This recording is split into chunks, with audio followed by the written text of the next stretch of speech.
Hi, it's Sue. Thanks for joining me for today's Bible reading. I'm reading for August 24th, and I'm reading chapters 42 through 45 today from the World English Bible. Verse 1. Then all the captains of the forces, and Johanan the son of Kareah, and Jezaniah the son of Hoshaiah, and all the people from the least even to the greatest, came near and said to Jeremiah the prophet, Please let our supplication be presented before you. So this is just a continuation of what happened yesterday, but in case you weren't here, the Babylonians invaded for the third time Judah and Jerusalem and destroyed the city, burned everything, took everybody with him except for a small remnant, left Gedaliah to govern the land, and then somebody else came, and Ishmael came, and it's a much longer story, but came and killed Gedaliah, took some people captive. A bunch of guys went and got him back. And then some of them fled to Egypt because they were afraid Ishmael was going to come back. Okay. And the ones that went and got the people back from Ishmael were the captains of the forces that this chapter starts out talking about. So let me go back to the beginning again. Then all the captains of the forces, and Johanan son of Kareah, and Jezaniah the son of Hoshaiah, and all the people from the least to the greatest came near and said to Jeremiah the prophet. So see, Jeremiah now, the king of Babylon told him, you can come with us or you can stay here. It's up to you. He gave Jeremiah favor. So Jeremiah stayed. He actually went back to Gedaliah, but obviously Gedaliah, the governor, was killed. So now the people come to Jeremiah and they said, Please let our supplication be presented before you and pray for us to Yahweh your God, even for all this remnant, for we are left but a few of many, as your eyes see us, that Yahweh your God may show us the way in which we should walk and the things that we should do. Now there are some smart people right there. Then Jeremiah the prophet said to them, I have heard you. Behold, I will pray to Yahweh your God according to your words, and it will happen that whatever thing Yahweh answers you, I will declare it to you. I will keep nothing back from you. Then they said to Jeremiah, May Yahweh be a true and faithful witness among us, if we don't do according to all the word which Yahweh your God sends you to tell us, whether it is good or whether it's bad, we will obey the voice of Yahweh our God, to whom we send you, that it may be well with us when we obey the voice of Yahweh our God. After 10 days, Yahweh's word came to Jeremiah. Then he called Johanan the son of Kareah and all the captains of the forces who were with him, and all the people from the least to the greatest, and said to them, So wow, he's being a true leader here. I mean, he got everybody to come. And he says, Yahweh, the God of Israel, to whom you sent me to present your supplication before him, says, If you will still live in this land, then I will build you and not pull you down. I will plant you and not pluck you up, for I grieve over the distress that I have brought on you. Don't be afraid of the king of Babylon, of whom you are afraid. Don't be afraid of him, says Yahweh, for I am with you to save you and to deliver you from his hand. I will grant you mercy, that he may have mercy on you and cause you to return to your own land. But if you say, We will not dwell in this land, so that you don't obey Yahweh your God's voice, saying, No, but we will go into the land of Egypt. You see, if you've been listening, this is part I talked about a while back. They said, Don't go down there. And Jeremiah knows this, and they end up, some of them at least, go down there, and they take Jeremiah with them. And sure enough, this is a spoiler alert, Egypt gets attacked. I think it was the Assyrians, or maybe it was the Babylonians that went down there. Sorry, I don't remember. But I was gonna say something. Yeah, because I keep making this correlation that Egypt was kind of like their America. You know, people flee to America for refuge and safety. Well, that's how I see Egypt to them. It's really a fascinating parallel. So God is putting this, he's putting a hard task before them. They had to be courageous and trust him, even though it looked like the smart thing to do was to expat to Egypt. And for the safety of their families and their children. This is stuff. They had to have confidence that Jeremiah was truly a prophet speaking for God, but he had just proven that everything he'd been telling them just happened right before their eyes. But still, we fight the same battle today as whether we're going to believe what we see with our own eyes, or we're going to trust the Lord. Yeah. Okay, so it says, let me give you a practical example of that.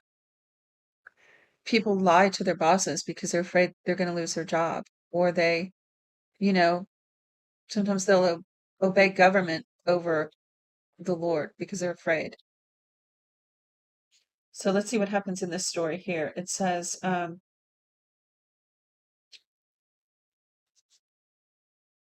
okay, he says,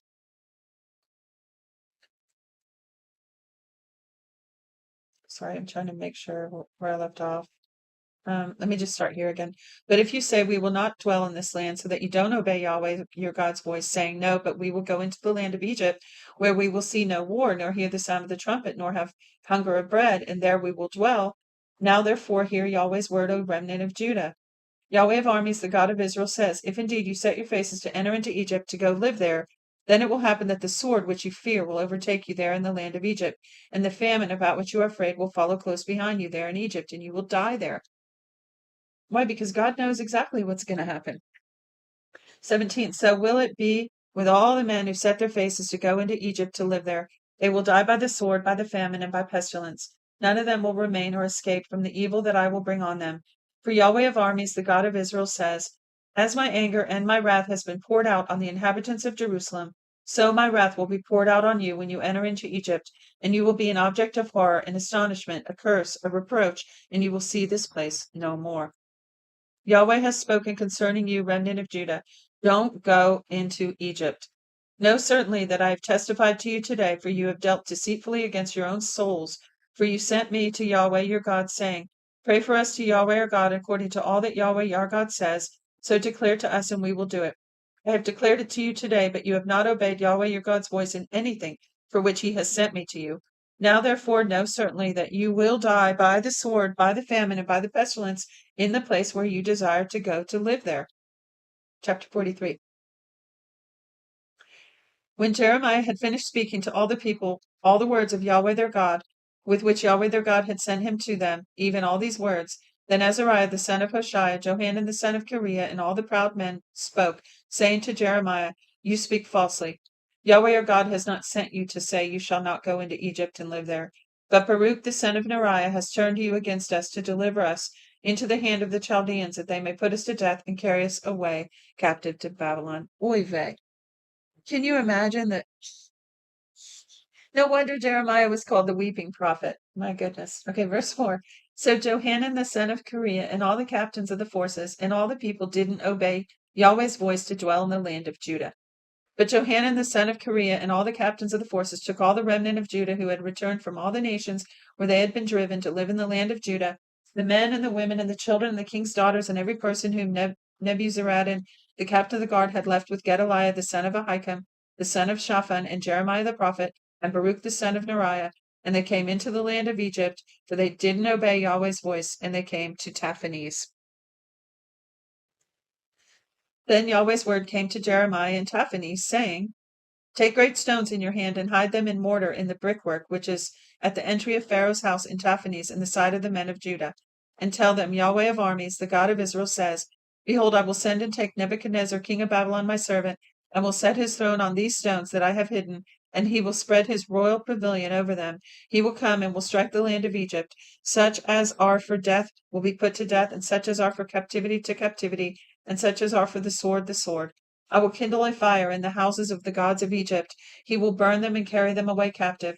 He will array himself with the land of Egypt as a shepherd puts on his garment, and he will go out from there in peace. He will also break the pillars of Beth-Shemesh that is in the land of Egypt, and he will burn the houses of the gods of Egypt with fire. Chapter 44. The word that came to Jeremiah concerning all the Jews who live in the land of Egypt, who lived at Migdol, at Taphanes, at Memphis, in the country of Pathros, saying, Yahweh of armies, the God of Israel, says, you have seen all the evil that I brought on Jerusalem and on the cities of Judah.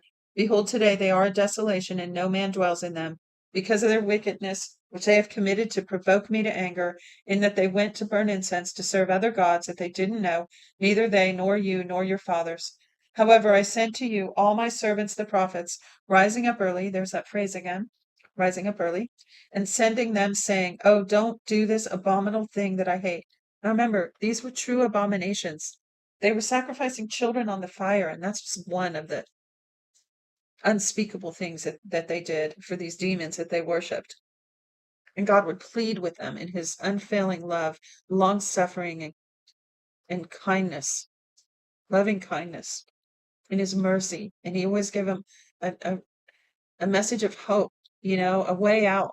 And they just refused to listen. So he said, he warned them, saying, "Oh, don't do this abominable thing that I hate." But they didn't listen and didn't incline their ear. They didn't turn from their wickedness to stop burning incense to other gods. Therefore my wrath and my anger was poured out and was kindled in the cities of Judah and the streets of Jerusalem, and they are wasted and desolate as it is today. Therefore now Yahweh, the God of armies, the God of Israel, says, why do you commit great evil against your own souls to cut off from yourselves men and women, infant and nursing child out of the middle of Judah, to leave yourselves no one remaining? In that you provoke me to anger with the works of your hands, burning incense to other gods in the land of Egypt, where you have gone to live, that you may be cut off, and that you may be a curse and a reproach among all the nations of the earth. It's like they didn't even learn from what happened in Jerusalem. Amazing. Verse 9, have you forgotten the wickedness of your fathers and the wickedness of the kings of Judah, and the wickedness of your wives and your own wickedness and the wickedness of your wives, which they committed in the land of Judah, in the streets of Jerusalem? They are not humbled even to this day, neither have they feared, nor walked in my law, nor in my statutes that I set before you and your fathers. Therefore Yahweh of armies, the God of Israel, says, behold, I will set my face against you for evil, even to cut off all Judah. I will take the remnant of Judah that have set their faces to go into the land of Egypt, to live there, and they will be consumed. They will fall in the land of Egypt. They will be consumed by the sword and by famine. They will die from the least even to the greatest by the sword and by the famine. They will be an object of horror and astonishment and a curse and a reproach. For I will punish those who dwell in the land of Egypt, as I have punished Jerusalem, by the sword, by the famine, and by the pestilence, so that no one of the remnant of Judah who have gone into the land of Egypt to live there will escape or be left to return into the land of Judah, to which they have a desire to return to dwell there, for no one will return except those who will escape. Then all the men who knew that their wives burned incense to other gods, and all the women who stood by, a great assembly, even all the people who lived in the land of Egypt, in Pathros, answered Jeremiah, saying, as for the word that you have spoken to us in Yahweh's name, we will not listen to you. But we will certainly perform every word that has gone out of your mouth, to burn incense to the queen of the sky, and to pour out drink offerings to her, as we have done, we and our fathers, our kings and our princes, in the cities of Judah and the streets of Jerusalem. For then had we plenty of food, and were well, and saw no evil. But since we stopped burning incense to the queen of the sky and pouring out drink offerings to her, we have lacked all things and have been consumed by the sword and by the famine. Boy, are they deceived. 19. The woman said, when we burned incense to the queen of the sky and poured out drink offerings to her, did we make her cakes to worship her and pour out drink offerings to her without our husbands? Then Jeremiah said to all the people, to the men and to the women, even to the people who had given him an answer, saying, the incense that you burned in the cities of Judah and the streets of Jerusalem, you and your fathers, your kings and your princes, and the people of the land, didn't Yahweh remember them, and didn't it come into his mind? Thus Yahweh could no longer bear it, because of the evil of your doings, and because of the abominations which you have committed. Therefore your land has become a desolation and an astonishment and a curse, without inhabitant, as it is today. Because you have burned incense, and because you have sinned against Yahweh, and have not obeyed Yahweh's voice, nor walked in his law, nor his statutes, nor his testimonies, therefore this evil has happened to you, as it is today. So he's saying, no, let me, get it straight. It wasn't that, you burned incense and you to the queen of the sky and you had everything you need, and when you stopped, you went into famine. That's not it. You went into famine because you didn't obey God. So, where did that off? My phone flipped. Okay. 24. Moreover, Jeremiah said to all the people, including all the women, hear Yahweh's word, all Judah who are in the land of Egypt. Yahweh of armies, the God of Israel, says, you and your wives have both spoken with your mouths and with your hands, have fulfilled it, saying, we will surely perform our vows that we have vowed, to burn incense to the queen of the sky and to pour out drink offerings to her. Establish then your vows and perform your vows. Therefore hear Yahweh's word, all Judah who dwell in the land of Egypt. Behold, I have sworn by my great name, says Yahweh, that my name will no more be named in the mouth of any man of Judah in the land of Egypt, saying, as the Lord Yahweh lives. Behold, I will watch over them for evil and not for good, and all the men of Judah who are in the land of Egypt will be consumed by the sword and by the famine until they are all gone. Those who escape the sword will return out of the land of Egypt into the land of Judah, few in number. All the remnant of Judah who have gone into the land of Egypt to live there will know whose word will stand, mine or theirs. This will be a sign to you, says Yahweh, that I will punish you in this place, that you may know that my words will surely stand against you for evil. Yahweh says, behold, I will give Pharaoh Hophra, king of Egypt, into the hand of his enemies and into the hand of those who seek his life, as I gave Zedekiah, king of Judah, into the hand of Nebuchadnezzar, king of Babylon, who was his enemy and sought his life. Chapter 45, last chapter. The message of Jeremiah the prophet spoke to Baruch the son of Neriah when he wrote these words in a book at the mouth of Jeremiah in the 4th year of Jehoiakim son of Josiah the king of Judah, saying, Yahweh the God of Israel says to you, Baruch, you said, woe is me now, for Yahweh has added sorrow to my pain. I am weary with my groaning and find no rest. You shall tell them, Yahweh says, behold, that which I have built I will break down, and that which I have planted I will pluck up, and this is in the whole land. Do you seek great things for yourself?